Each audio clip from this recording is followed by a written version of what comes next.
Hello बच्चों, yes. तो आज क्लास में हम देखेंगे एक नया चैप्टर की शुरुआत होने जा रहा है। बहुत ही प्यारा चैप्टर है जिसका नाम होगा तत्वों का वर्गीकरण एवं गुणधर्मों में आवर्तीता, अर्थात कह सकते हैं classification of element and periodicity in properties. Class 11th का केमिस्ट्री का जबरदस्त चैप्टर है और इसके पहले हम लोगों ने 2 चैप्टर कवर कर रखा है। दैट मीन्स पहला है some basic concept of the chemistry, यानी कि रसायन विज्ञान की मूलभूत अवधारणा। दूसरा है स्ट्रक्चर ऑफ एटम, परमाणु की संरचना। तो आज हम नए चैप्टर की शुरुआत नए सिरे से करेंगे। यस, तो हो जाए तैयार, उठा लीजिए कॉपी कलम, नोट्स बनाइए। यस, तो बच्चों सबसे पहले तत्वों का वर्गीकरण एवं गुणधर्मों में आवर्तीता में दोनों इंपॉर्टेंट बातें हैं। गुणधर्मों में आवर्तीता की बात हम बाद में कर लेंगे, लेकिन उससे पहले जरूरी है हम ये जाने कि तत्वों का वर्गीकरण अर्थात तत्वों का वर्गीकरण करना आवश्यक क्यों है, इस चीज को समझेंगे, विचार विमर्श करेंगे। तो प्यारे बच्चों, तत्वों का वर्गीकरण का मतलब होता है कि ये बात है 18वीं शताब्दी। चलिए, ये बात है 18वीं सदी की बात है।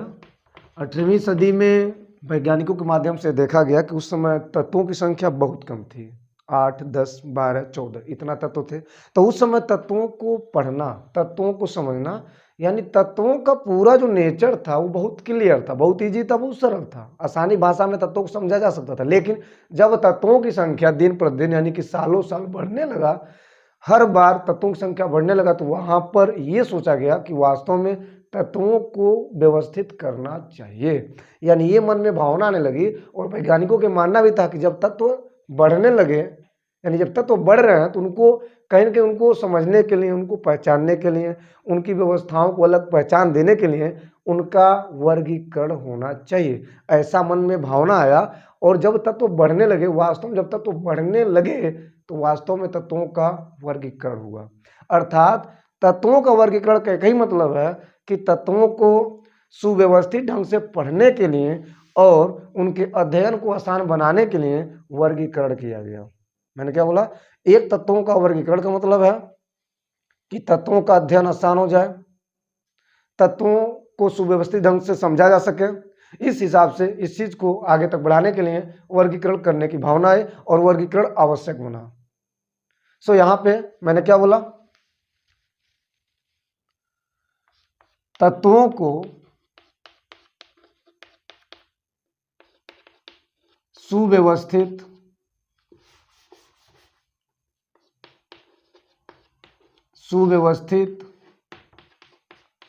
ढंग से, 18वीं शताब्दी की बात है, सुव्यवस्थित ढंग से पढ़ने के लिए तथा इनके अध्ययन को आसान बनाने के लिए वर्गीकृत किया गया। सिंपल सी बात। यानी एक तत्व को उसकी व्यवस्था क्या है, यानी सुव्यवस्था ढंग से उसको समझना, पढ़ना, अध्ययन करना ही तत्वों का वर्गीकरण को समझाता है। यानी वर्गीकरण से ही ये पता चलता है। क्लियर है? ओके। अब यहाँ पे जो तत्वों का वर्गीकरण वास्तव में हुआ है वो कैसे हुआ है? तो एक तत्वों के वर्गीकरण में अगर ध्यान से देखा जाए तो तत्वों का वर्गीकरण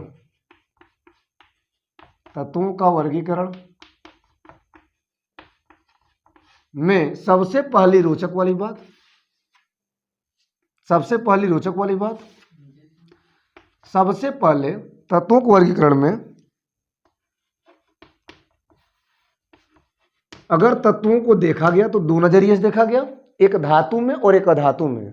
तो तत्वों को 2 वर्गों में बांट दिया गया, धातु में और अधातु में। तो क्या बोलेंगे? धातु व अधातु में विभाजन मतलब बंटवारा। 10, 12, 20, 24 जो तत्व थे उनको 2 वर्गों में बांटा गया, या तो धातु में या तो अधातु में, 2 वर्गों में बांट दिया गया। यस। दूसरी बात है क्या है? दूसरी बात है 1815 की बात है प्राउड नाम के वैज्ञानिक थे। प्राउड ने अपनी परिकल्पना दी। प्राउड की परिकल्पना, इन्होंने भी कुछ व्यवस्था दिया था तत्वों के वर्गीकरण में। उसके बाद बड़ा फेमस है, आप जानते भी हो, डोबे राइनर। डोबे राइनर का त्रिक नियम फेमस है, ये इंपॉर्टेंट भी है। और उसके बाद आए न्यूलैंड का अष्टक नियम। न्यूलैंड नामक वैज्ञानिक, न्यूलैंड का अष्टक नियम, अष्टक सिद्धांत जो बोलिए। और उसके बाद आया लोथर मेयर नामक वैज्ञानिक ने लोथर मेयर का वक्र। और उसके बाद आया मेंडलीफ की मूल आवर्त सारणी। विचार कीजिएगा, मैंने क्या बोला अभी तक? मैंने ये बोला आपसे कि जो तत्वों का वर्गीकरण हुआ, यस, तो सबसे पहले तत्वों का वर्गीकरण हुआ था धातु व अधातु में विभाजन, यानी सेकंड पे आता है प्राउड की परिकल्पना। दूसरे नंबर पर प्राउड जी ने एक परिकल्पना दिया था तत्वों के वर्गीकरण के संबंध में। इसके बाद डोबराइनर का त्रिक नियम। ये डोबराइनर का त्रिक नियम, डोबराइनर और वैज्ञानिक ने तत्वों को समझाने के लिए, तत्वों के वर्गीकरण को, अध्ययन को बताने के लिए उन्होंने त्रिक बना करके कुछ नियम दिया था। उस नियम को हम समझेंगे, क्या व्यवस्था है उसको विचार करेंगे। न्यूलैंड का अष्टक नियम, न्यूलैंड का अष्टक नियम भी बहुत फेमस होता है, बहुत प्यारा नियम होता है। इन्होंने म्यूजिक के सुरों से कंपेयर करके कुछ नियम व्यवस्था बनाई थी तत्वों के वर्गीकरण के संबंध में, राइट। लोथर मेयर का वक्र, ये परमाणु भार के आधार पे यहाँ पे लोथर मेयर नाम वैज्ञानिक ने तत्वों के परमाणु भार के बढ़ाव और घटाव को ग्राफ के माध्यम से, उतराव और चढ़ाव को व्यक्त करके कुछ बताया था। क्या बताया था बताने वाले हैं, यस। मेंडली की मूल आवर्त सारणी, ये जो लास्ट वाला आपको दिख रहा है, ये मूल आवर्त सारणी जिसमें लगभग 63 तत्व ज्ञात थे। जब तत्व की संख्या 63 तक पहुंच गई तो वहां पे मेंडल नामक वैज्ञानिक ने एक आवर्त सारणी बनाया था। सबसे पहले इतना गजब आवर्त सारणी बनाई थी जिसका आज अपडेट करके, यानी आज तो तत्व बढ़ चुके हैं, यस। तत्व जब 63 थे तो मेंडलीव ने क्या बनाया था, मूल आवर्त सारणी, यस। और उसी को अपडेट करके आज आपके बीच में जो पीरियाडिक है, जो परावर्धित आवर्त सारणी है, जो अपडेटेड आवर्त सारणी, जो एक्सटेंडेड फार वाला पीरियाडिक टेबल है, मॉडर्न पीरियाडिक टेबल के नाम जो जाना जाता है, वह आधुनिक आवर्त सारणी है जिसमें लगभग 118 तत्व सम्मिलित है। और वो 118 तत्व जो सम्मिलित हैं उनको बनाया था मोजले ने। लेकिन एक बात ध्यान रहे, वो अपडेटेड है, वो कहीं न कहीं पुरानी बातों से जुड़ा है, अर्थात पुरानी बातें अगर आप जान जाते हो तो इससे वो जुड़ा है। क्लियर है? तो इस प्रकार से तत्वों का वर्गीकरण होता है और इन वैज्ञानिकों के माध्यम से या इन पूरी व्यवस्था के माध्यम से या इन वर्गीकरण के माध्यम से एक तत्वों का विभाजन हुआ, एक तत्वों का बंटवारा हुआ। अब लॉजिक क्या है, अब हम यहाँ पे एक एक क्रम करके अध्ययन करेंगे, एक एक क्रम से हम बातें करेंगे। तो सबसे पहले आप हेडिंग लगा लें, वाट। अगर हम इसकी बात करते हैं, सबसे पहले हम इसकी बात करते हैं, धातु व अधातु में विभाजन, तो इसका मतलब क्या है? तो सबसे पहली बात होगी धातु व अधातु में विभाजन। अगर हम इसमें 2-4 लाइन लिखना चाहें तो कैसे लिखेंगे, जरा विचार करेंगे। चलिए, तो हम देखते हैं सबसे पहले धातु एवं अधातु में विभाजन। ये उतना एग्जाम के लिए इंपॉर्टेंट तो नहीं है ये लाइन, लेकिन मैं आपको बता दूं, मैं एक भी चीज छोड़ूंगा नहीं। आप कॉपी बना रहे हो तो आपका कॉपी एकदम 100% क्लियर बनेगा, यस। आशा नहीं, पूरा विश्वास कीजिए, एक जबरदस्त नोट्स बनेगा। फिलहाल हम बात करते हैं कि धातु एवं अधातु विभाजन का मतलब क्या होता है। तो प्रारंभ में तत्वों के वर्गीकरण में जब तत्वों को उनके गुणधर्मों के आधार पर बांटा जाने लगा तो 18वीं शताब्दी में सबसे पहले ये बताया गया कि तत्वों में या तो धातु है या तो अधातु है, यानी तत्वों को उनके गुणधर्मों के आधार पर 2 वर्गों में रखा गया, एक धातु और एक अधातु। क्लियर है? यस। अब कुछ ऐसे तत्व पाए गए कुछ समय बाद, ये देखा गया कुछ ऐसे तत्व उसमें सम्मिलित थे जिनमें धातु का भी नेचर था और अधातु का भी नेचर था। सपोज आपके सामने 14 तत्व हैं और उन 14 तत्वों में धातु है और क्या है, अधातु है। लेकिन उन्हीं 14 में 2 ऐसे तत्व हैं जिनमें धातु भी है और अधातु है, तो उनका एक नाम दिया गया जिसे हम कहते हैं उपधातु, मेटलाइट्स बोलते हैं। मैंने क्या बोला, सबसे पहले धातु और किसको बांटा गया, अधातु को, लेकिन इन दोनों के गुणधर्मों के आधार पे एक अलग प्रकार के एलिमेंट मिले जिनका नाम दिया गया उपधातु।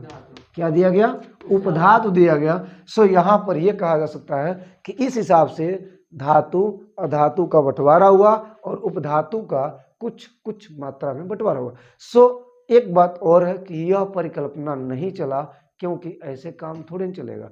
आज के समय में आप तत्वों में बहुत सारी प्रॉपर्टी देखते हो, तो वह धीरे धीरे कहीं न कहीं चीज़ों को समझा गया, फिर वो रखा गया, फिर वो प्रॉपर्टी को समझाया गया। स्टार्टिंग में क्या था, सीधा सीधा हिसाब था, सीधा सीधा या तो धातु है या तो अधातु है, इन दोनों का जिसमें नेचर समाहित हो उसे हम उपधातु का नाम दे दिए। इस हिसाब से ऐसा लग रहा है आपके सामने कि तीन ही तरह से तत्व हो सकते हैं, लेकिन आप बिल्कुल ही गलत सोच रहे हैं। अब विचार कीजिएगा, ये जो परिकल्पना थी, ये जो विभाजन था, ये जो बंटवारा था, ये विफल रहा, क्योंकि यह तत्वों का कोई मूलभूत गुणधर्म नहीं दिया। केवल एक बात कहा, या तो धातु या तो अधातु, लेकिन कोई खास वजह नहीं दिया, कोई गजब का रीजन नहीं दिया। सो इसीलिए इस प्रॉपर्टी को, इस विभाजन को वहीं पर रोक दिया गया, खत्म कर दिया गया, यानी यह विभाजन असफल रहा, एकदम विफल रहा। क्लियर है? ओके, मुझे उम्मीद है कि आपको क्लियर हुआ होगा। चलिए अब हम बात करते हैं इसके बाद जो सेकंड वाला सिस्टम है, जिसे हम कहेंगे प्राउड जी की परिकल्पना।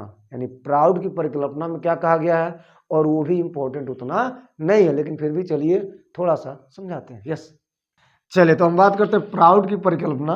दैट मीन्स प्राउड ने अपने परिकल्पना के माध्यम से तत्वों के वर्गीकरण के संबंध में क्या बताया था।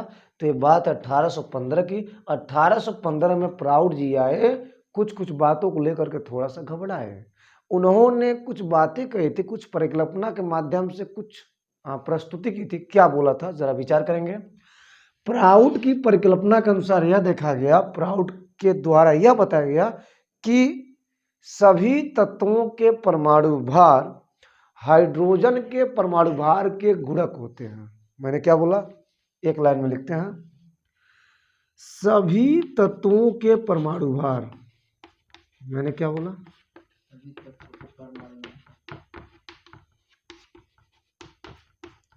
सभी तत्वों के परमाणु भार हाइड्रोजन के परमाणु भार के गुणक होते हैं। बातें समझिएगा। प्राउड के परिकल्पना के अनुसार सभी तत्वों के परमाणु भार हाइड्रोजन के परमाणु भार के गुणक होते हैं, इसके बराबर होता है। अर्थात यानी एक के बाद एक, एक के बाद एक। इसका तात्पर्य यही है कि जितने तत्व हैं उसके अगर परमाणु भार हाइड्रोजन परमाणु भार के गुणक हो रहे हैं, तो इसका मतलब कहीं न कहीं वो सभी तत्व हाइड्रोजन से मिल करके बन रहे हैं। ऐसा प्राउड का कथन था, ऐसा प्राउड का कहना था, लेकिन वो कथन विफल हो गया। क्यों? क्योंकि आप जानते हो कि आज के समय जितने तत्व हैं उनका लगभग जो नेट वैल्यू होता है परमाणु भार का, वो लगभग पॉइंट में होता है, यानी कि दशमलव में। जैसे हम बात करते हैं क्लोरीन को लेकर के, Cl को लेकर के, जो कि 17 नंबर पर होता है, तो ये लगभग होता है 35 दशमलव कितना होता है 4, 5, 3 करके ऐसे होता है। ऐसे हम क्या कहते हैं, फ्लोरीन का कहते हैं, तो फ्लोरीन का कितना होता है, फ्लोरीन का होता है 18.998 कुछ ऐसे करके होता है। तो ये जो भी अंक आपको दिख रहे हैं, ये कहीं न कहीं पूर्ण संख्या नहीं है। हेलो, मैंने क्या बोला, जो पूर्ण संख्या होता है वो होता है 0, 1, 2, 3, 4, 5। ये छोटे बच्चे थे आप, तभी आप जान चुके हैं। एक पूर्ण संख्या का मतलब होता है कि पूरा अंक का होना, लेकिन यहाँ पर कुछ ऐसे तत्व जिनके परमाणु भार जो आ रहे हैं वो पूर्ण संख्या में नहीं है। इस हिसाब से प्राउड की परिकल्पना को गलत कर दिया गया। मैंने क्या बोला, प्राउड ने बोला था कि जितने तत्व हैं हाइड्रोजन परमाणु भार के गुणक होते हैं। इस हिसाब से हर एक तत्व हाइड्रोजन परमाणु भार से बने हैं, हर एक तत्व का परमाणु हाइड्रोजन के अणु से मिलकर के बना है, अर्थात हाइड्रोजन के द्वारा वो बना है। लेकिन तत्वों के परमाणु भार में वैज्ञानिकों के माध्यम से कुछ समय बाद यह ज्ञात किया गया, यह देखा गया कि जितने तत्व होते हैं तत्वों परमाणु भारों में कहीं न कहीं दशमलव के अंक आते हैं, यानी उनका जो नेट वैल्यू होता है वो दशमलव होता है, वह पूर्ण संख्या नहीं होता है। पूर्ण संख्या होने के लिए आपको ऐसा अंक चाहिए, यानी पूरा पूरा चाहिए। अगर 35 है तो पूरा और 35 हो, अगर 18 तो पूरा 18 हो। यस, तो ऐसा नहीं देखा गया। सो यहाँ पे प्राउड की मुंह बंद कर दी गई, प्राउड की परिकल्पना को विफल कर दिया गया। क्लियर मेरी बात है? यस, तो ये रहा एक प्राउड की परिकल्पना। तो दो कल्पना, पहला तो धातु धातु का विभाजन, दूसरा प्राउड की परिकल्पना। अब हम देखेंगे एक जबरदस्त एक सिद्धांत, एक नियम, डोबेराइनर का त्रिक नियम, और ये इंपॉर्टेंट है, आपको यहाँ से जरूर नोट करना चाहिए, पूरी बातें नोट करना चाहिए, लेकिन इसको डबल स्टार लगाकर नोट करना चाहिए, ये एग्जाम के लिए इंपॉर्टेंट है। राइट, सो यहाँ तक नोट करें, स्क्रीन पे जो दिख रहा है आप यहाँ से नोट्स बनाएं, स्क्रीन शॉट लें। आगे बढ़ते हुए हम हेडिंग लगाते हैं डोबेराइनर का त्रिक नियम। यस,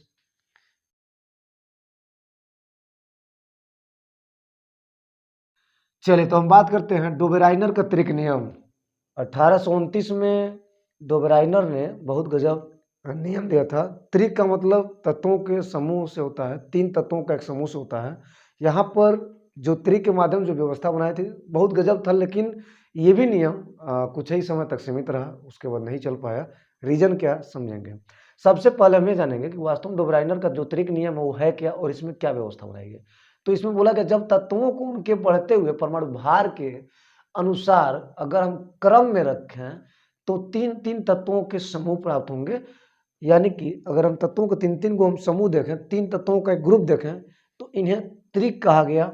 और साथ ही साथ त्रिक के मध्य तत्व का जो परमाणु भार होगा अन्य 2 तत्वों के परमाणु भार का माध्य होगा। त्रिक के मध्य वाला तत्व का जो परमाणु भार होगा अन्य 2 तत्वों के परमाणु भार का माध्य होगा। कहने का मतलब यह है कि अगर हम एक छोटा सा एग्जाम्पल लेते हैं, सबसे पहला जो इन्होंने त्रिक बनाया था एग्जाम्पल में, क्या त्रिक बनाया था, यहाँ पे लिया था तत्व एलिमेंट्स और लिया था परमाणु भार, यानी कि ऐसे परमाणु भार। तत्व में लिया था लिथियम, सोडियम और पोटेशियम। क्लियर है? और यहां पर यह बताया था कि ये एक त्रिक है। इन तीनों तत्वों के समूह को क्या नाम दिया था? त्रिक नाम दिया था। अब इसमें व्यवस्था क्या बनाई थी कि जो साइड वाले तत्व हैं अगर उनका हम परमाणु भार का माध्य करें तो वह बीच वाले तत्व का, इंटरमीडिएट वाले तत्व का परमाणु भार होगा, ऐसा इन्होंने कहा था। अब विचार करिएगा कि लिथियम का जो परमाणु भार होता है वो लगभग कितना होता है? वो होता है 7। क्लियर है? और मैं इसको छोड़ रहा हूं और यहाँ पे पोटेशियम का होता है 39, यानी कि 39। क्लियर है? ओके, अब इनको ध्यान से देखा जाए तो इस सोडियम के लिए, सोडियम का क्या होगा, इसके लिए इन दोनों को जोड़ेंगे। सो यहाँ पे क्या लिखेंगे? सोडियम का परमाणु भार, इसके परमाणु भार निकालने के लिए क्या किया गया था? इन दोनों तत्वों का, यानी कि लिथियम का परमाणु भार प्लस किसका? पोटेशियम का परमाणु भार का किया गया था माध्य, दैट मीन्स 2 से डिवाइड। लिथियम का परमाणु भार कितना है? 7 प्लस इसका कितना है? 39/2। 39 से कितना होता है? 46/2। इस प्रकार से क्या मिलता है? 23। अब ये जो 23 है यह सोडियम का परमाणु भार है, दैट मीन्स यहाँ पर 23 भरेंगे। तो बड़ा सुंदर विचार था, बहुत गजब लगा सिस्टम। बीच वाला तत्व उड़ा दें, 3 गो तत्वों का त्रिक बना दें, 3 तत्वों का ग्रुप बना दें और आरी वारी यानी कि साइड साइड वाले तत्वों को जोड़ करके यानी उसका समांतर माध्य निकालेंगे तो जो भी मिलेगा वह परमाणु भार होगा बीच वाले तत्व का। बड़ा सुंदर विचार है, लेकिन यह फेल हो गया, इनमें कमियां आने लगी, घटबड़ी होने लगा, नहीं संभाल पाए, नहीं चल पाए ना, ई डोबेराइनर नहीं चल पाए, कुछ ही तत्वों के त्रिक बना पाए। चलिए हम एक और नमूना दिखाते हैं कहाँ पे इनका मिस्टेक हो रहा है। यहाँ तक तो ठीक है, 23 आ गया, काम चल रहा है, कुछ समय तक काम चल रहा है। अब गड़बड़ी कैसे हुई? जैसे हम एक और एग्जाम्पल की बात करते हैं, एग्जाम्पल एक और बात करते हैं, जैसे लेते हैं क्या, हम लेते हैं क्लोरीन ब्रोमीन आयोडीन, किसका तत्व में ले लिया क्लोरीन ब्रोमीन और आयोडीन, क्लियर है, ओके। और इसका ले लिया परमाणु भार, परमाणु भार क्लोरीन कितना होता है 35.5, ब्रोमीन का मैंने गायब कर दिया, क्लियर। आयोडीन का होता है 127। अच्छा, अब ब्रोमीन का निकालना है, लेकिन आप मन में डाल लीजिएगा कि ब्रोमीन का 80 होता है। चलिए विचार करते हैं, ब्रोमीन का परमाणु भार 80 होता है, आप बस मन में डाल लीजिएगा। वैसे तो 79.99 करके होता है, लेकिन लगभग 80 मान सकते हैं, ये नेट क्वांटिटी आ सकता है 79 से 80। लेकिन ब्रोमीन का अब यहाँ इसके हिसाब से क्या निकलेगा, जैसे सोडियम का 23 है, चल सकता है कुछ समय तक चल सकता है, लेकिन अब यहाँ पे कुछ काम गड़बड़ हो रहा है। अब इनको जोड़ करके बीच वाला यानी 80 आना चाहिए। चलो जोड़ते हैं। क्लोरीन का 35.5, तो यहाँ क्या लिखेंगे, यहाँ लिखेंगे Br का परमाणु भार, तो कितना होगा बोलिए, कितना होगा क्लोरीन, इसका परमाणु भार प्लस इसका परमाणु भार, इसका परमाणु कितना है 35.5 प्लस इसका कितना है 127, इसको जोड़िए तो 2 से भाग कीजिए, इसको जोड़िए कितना हो रहा है 35.5 127 जोड़िए कितना हो रहा है, ये हो जाएगा कितना, ये हो जाएगा 5 और ये दशमलव, ये 7 और 5 कितना होता है 7 5 कितना होता है 12, 12 का कितना होगा 2, यानी कि क्या मिला 1, और यहाँ पर ये 2 और 3 कितना होता है 5, 5 1 6, फिर ये 1 बचा, ऐसा कुछ, ये क्या यस। तो इसका करेंगे आधा, तो क्या मिलेगा, इसका जब हम आधा करेंगे तो मिल जाएगा, ये मिल जाएगा 81 दशमलव ये 5 यानी कि 2 5, ये 50 हो रहा है, तो 50 का कितना होता है 25। सो यहाँ पे क्या मिला 81.25, यहाँ पे क्या है 80, दोनों का अंतर देखो तो थोड़ा बहुत अंतर हो रहा है। अब यहीं से इनका काम बिगड़ने लगा। तो त्रिक वाला जो नियम था, दिमाग तो ठीक लगाया था, लेकिन थोड़ा सा गड़बड़ी कर दिया था। अब यहाँ पे ब्रोमीन का यानी Br का कितना होना चाहिए 80 होना चाहिए, कितना रहा कैलकुलेशन से 81.5 आ रहा है। अगर ये दोनों रियल है 81.25 आ रहा है, अगर ये दोनों रियल है और इनको जोड़ करके ये भी रियल है, तो ये क्या है, ये तो गलत हो रहा है भाई, बिल्कुल गलत हो रहा है। तो इस हिसाब से क्या कर सकते हैं कि इनका जो नियम है वो धीरे धीरे कमजोर होता जा रहा है, अर्थात इनका जो त्रिक वाला नियम था वह कुछ ही तत्वों पर लागू हो सका, और ये भी धीरे धीरे क्या रहा विफल रहा, यानी यह तत्वों के वर्गीकरण में अधिक समय तक सफल नहीं रहा। नीचे के लाइन में आप जरूर लिखोगे, डोबराइनर के त्रिक नियम द्वारा कुछ ही तत्वों के त्रिक समूह बनाए जा सके और वह अधिक समय तक तत्वों वर्गीकरण में सफल नहीं रहा। सो इस प्रकार से डोबराइनर का त्रिक नियम विफल होता है, खत्म होता है। चलिए, अगर आप बगल में लिखना चाहो कि किन किन तत्वों का त्रिक बना पाए थे, तो लगभग मैं आपको बता दूं। सबसे पहले लिथियम, सोडियम और पोटेशियम का त्रिक बनाए थे। इसके अलावा कैल्शियम, स्टोनशियम, बेरियम का त्रिक बना पाए थे, और फ्लोरीन, ये क्लोरीन, ब्रोमीन, आयोडीन का त्रिक बना पाए थे। और इनके अलावा ये त्रिक बनाना इनका संभव नहीं था, यानी कि इनका त्रिक विफल हो गया। यस, तो आप ये बातें आप नोट करेंगे, नीचे इन चीज़ों को आप नोट करेंगे। यस।